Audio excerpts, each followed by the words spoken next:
হয়েছে, কোনো অসুবিধা নেই।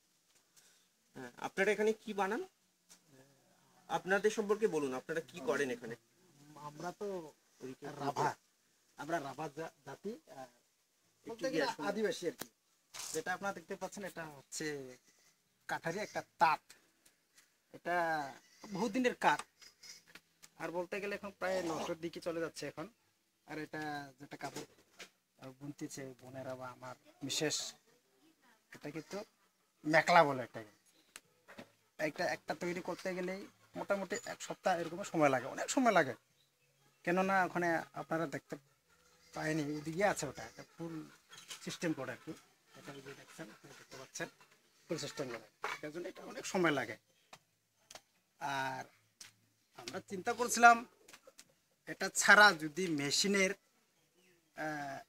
মেশিনে যদি করতে পারতাম, এটা তো আমাদের পক্ষে সম্ভব নয়। কেননা বহুত টাকা পয়সার দরকার আর কি, এটার জন্য আমরা এটা করতে পারতেছি না আর কি।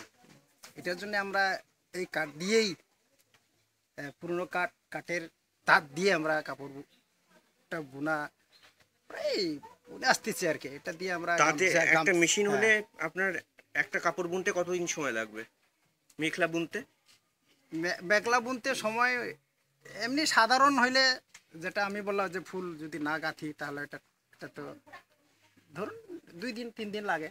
আর যদি ফুল গাঁথি, আর মেশিন থাকলে কতদিন লাগবে? মেশিন থাকলে বোধহয় একদিনে 3-4টা, একদিনে 3-4টে বানানো যাবে। আর মেশিন না থাকলে 3-4 দিনে একটা বানানো যাবে। অবশ্যই অবশ্যই। আচ্ছা, আর যে মেশিনগুলোর কথা বলছেন সেই মেশিনগুলোর দাম কিরকম? তো তাও মোটামুটি লাখের উপর, লাখের উপর যাবে। হবে। হ্যাঁ, লাখের উপর পড়বে। আচ্ছা, আপনারাও বানান এখানে একসাথে বসে বানান? আপনাদেরও কি মনে হয় মেশিন হলে ভালো হবে? আচ্ছা, আর স্যার একটা কথা কি, মেশিন হলে ঠিকই আছে, মেশিন হলে করতে পারবে, কিন্তু প্রথমত একটা অসুবিধা হবে আর কি। প্রথমে ট্রেনিং এর ব্যাপার আছে এখানে। হ্যাঁ। হ্যাঁ, অভ্যাসের ব্যাপার আছে এখানে। ঠিক আছে, ট্রেনিং তো মেশিনটা তো আগে দরকার, তারপরে ট্রেনিং এর হ্যাঁ। হয়ে যাবে আস্তে আস্তে।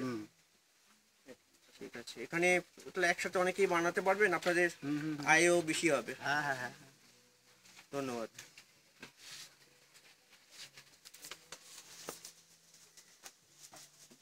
বন্ধ করে